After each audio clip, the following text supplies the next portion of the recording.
Hi friends, welcome to my channel ஆகா சமையல் recipes. இன்றைக்கி நம்ம ஆகா சமையல் ரெசிபீஸில் பருப்பு பாயாசம் ரெசிபி தான் பார்க்க போகிறோம். பாசிப்பருப்பு ஜவ்வரிசிலாம் வச்சு செய்யக்கூடிய ஒரு டேஸ்டியான பாயாசம் ரெசிபி தான் பார்க்க போகிறோம். இதை பிரசாதமாக கூட செஞ்சுக்கலாம். வாங்க ஃப்ரெண்ட்ஸ், வீடியோக்குள்ளே போகலாம். அடுப்பான் பண்ணி ஒரு குக்கர் வச்சுக்கோங்க. குக்கர் சூடானதும் ஒரு கப் பாசிப்பருப்பு சேர்த்துக்கோங்க. பாசிப்பருப்பு நல்ல மணம் வர அளவுக்கு ஒரு 2 நிமிஷம் வறுத்தெடுத்துக்கோங்க.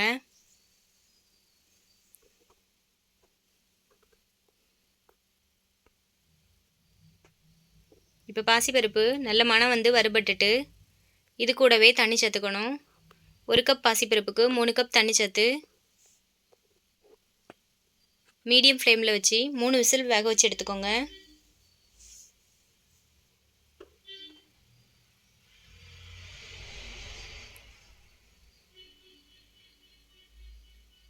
இப்போ அரை கப் ஜவ்வரிசியை 1 மணி நேரம் ஊற வச்சு எடுத்து வச்சுருக்கேன். அதை ஒரு கடாயில் சேர்த்துட்டு கூடவே 2 கப் தண்ணி சேர்த்து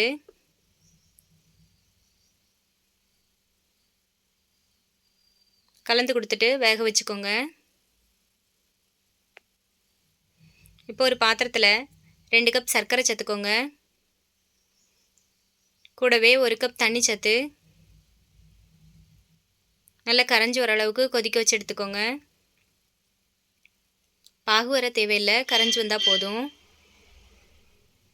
இப்போ இதை ஓரமாக எடுத்து வச்சுட்டு நம்ம வேக வச்சு எடுத்து வச்சுருந்த பாசிப்பருப்புன்னு ப்ரெஷர்லாம் அடங்கி நல்லா ரெடியாகி வந்திருக்கு. இதை ஒரு கரண்டி வச்சு நல்லா மசிச்சு கொடுத்துக்கோங்க. இப்போ இது கூடவே நம்ம வேக வச்சு எடுத்து வச்சுருந்த ஜவ்வரிசியை சேர்த்துக்கோங்க. கூடவே அரை கப் தண்ணி சேர்த்து இதை நல்லா கலந்து எடுத்துக்கோங்க. இப்போ ஒரு கடாயில் 2 டேபிள் ஸ்பூன் நெய் சேர்த்துக்கோங்க. நெய் சூடானதும் நம்ம நட்ஸ் வறுத்தெடுக்கணும்.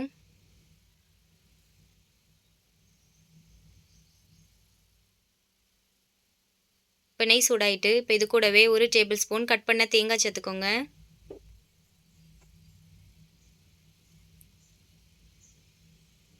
தேங்காய் நல்லா வறுபட்டதும் கூடவே 10லேருந்து 15 முந்திரி பருப்பு சேர்த்துக்கோங்க.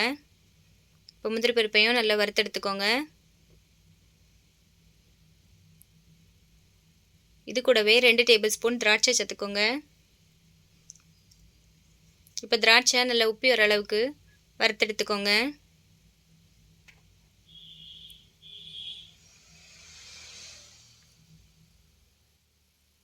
இப்போ திராட்சை நல்லா உப்பி வந்திருக்கு. இதை ஒரு பாத்திரத்தில் மாற்றி எடுத்து வச்சுக்கோங்க. இப்போ இதே கடாயில் நம்ம வேக வச்சு எடுத்து வச்சுருந்த பாசிப்பருப்பு ஜவ்வரிசியை சேர்த்துக்கோங்க.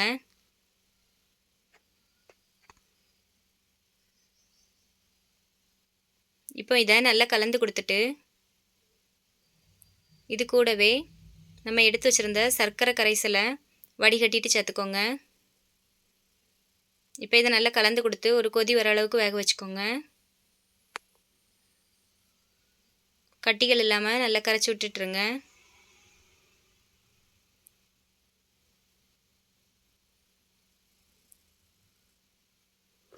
இப்போ ஒரு கொதி வெந்து வந்திருக்கு. இது கூடவே தேங்காய் பால் சேர்த்துக்கணும். 3 கப் தேங்காய் பால் சேர்த்துக்கோங்க. முத பால் 2ஆம் பால் மிக்ஸ் பண்ணி 3 கப் தேங்காய் பால் சேர்த்துக்கோங்க.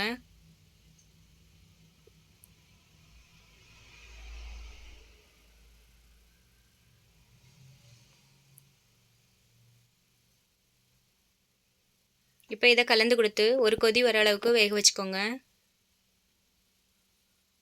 இப்போ இது கலந்து கொடுத்து ஒரு கொதி வந்துட்டு இப்போ இது கூடவே நம்ம வறுத்தெடுத்து வச்சுருந்த தேங்காய் திராட்சை முந்திரி சேர்த்து நல்லா மிக்ஸ் பண்ணி கொடுத்துட்டு 1 டீஸ்பூன் ஏலக்காய் தூள் சேர்த்து நல்லா கலந்து கொடுத்துட்டு அடுப்பு ஆஃப் பண்ணிடலாம்.